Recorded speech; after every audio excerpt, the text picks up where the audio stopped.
Hello friends, welcome to my style recipes. நாம் இன்றைக்கி பார்க்க போகிறது ஜெல்லோ கஸ்டர்ட் ரெசிபி. இந்த ரெசிபி எப்படி சிம்பிளாக பண்ணுறதுன்னு வாங்க பார்க்கலாம். நான் இன்றைக்கி 2 கலர்ஸ் யூஸ் பண்ண போகிறேன். ஃபஸ்ட்டு ஸ்ட்ராபெரி ஃப்ளேவர், இது கூடவே இருக்கிற இந்த பவுடர் சுகரையும் இதில் நல்லா நம்ம மிக்ஸ் பண்ணிக்கணும். இந்த மாதிரி எந்த ஒரு லம்ஸும் இல்லாமல் நல்லா மிக்ஸ் பண்ணிக்கோங்க. நெக்ஸ்ட்டு ப்ராசஸ் 500 ml வாட்டர் நான் எடுத்திருக்கேன். இதை நல்லா பாயில் பண்ணணும். பாருங்கள், இந்த மாதிரி நல்லா பாயில் ஆகிருக்கணும். இந்த மாதிரி பாயில் ஆகிற ஸ்டேஜில் நம்ம அடுப்பு ஆஃப் பண்ணிடலாம். ஹாட் வாட்டரை கொஞ்சம் கொஞ்சமாக இதில் ஆட் பண்ணி நல்லா மிக்ஸ் பண்ணிக்கோங்க. நம்ம ஆட் பண்ண பவுடர் சுகர் எல்லாமே நல்லா இந்த மாதிரி கரைஞ்சிருக்கணும். அந்தளவுக்கு வாட்டர் ஹீட்டாக இருக்கணும். இன்கேஸ் உங்களுக்கு கரையாத மாதிரி இருந்ததுன்னா திருப்பி நீங்கள் அடுப்பில் வச்சு கூட இதை டிசால்வ் பண்ணிக்கலாம்.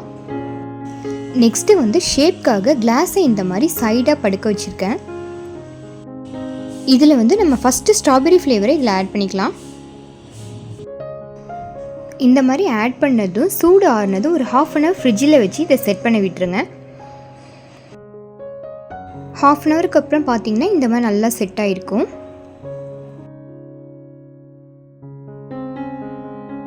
நெக்ஸ்ட்டு நான் இதே ப்ராசஸில் ஆரஞ்சு ஃப்ளேவர் இதில் ஆட் பண்ண போகிறேன்.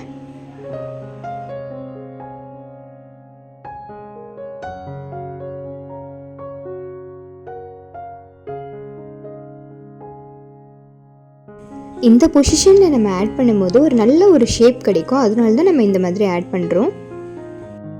ஆரஞ்சு ஃப்ளேவர் ஆட் பண்ணிவிட்டு சேம் இதே மாதிரி ஒரு 1/2 hour ஃப்ரிட்ஜில் வச்சு செட் பண்ணி விட்டுருங்க. பாருங்கள், 1/2 hourக்கு அப்புறம் பார்த்தா எந்த அளவுக்கு அழகாக செட் ஆகிருக்குன்னு.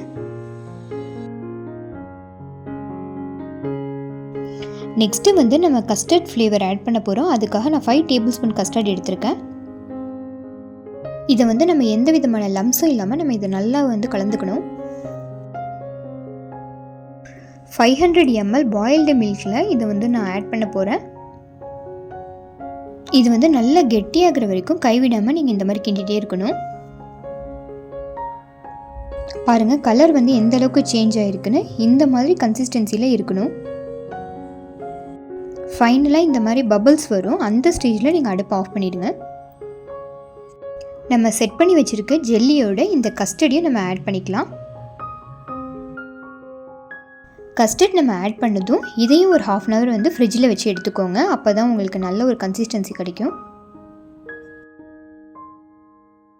அவ்வளோதான், ஜெல்லி கஸ்டர்ட் ரெசிபி சூப்பராக ரெடி ஆகிடுச்சு. இந்த ரெசிபி கிட்ஸ்க்கு கண்டிப்பாக பிடிக்கும். இந்த ரெசிபியை மறக்காமல் ட்ரை பண்ணி பாருங்கள். என்னோடய வீடியோ உங்களுக்கு பிடிச்சிருந்ததுன்னா உங்களோட ஃப்ரெண்ட்ஸ்க்கும் ஷேர் பண்ணுங்கள். தேங்க்ஸ் ஃபார் வாட்சிங்.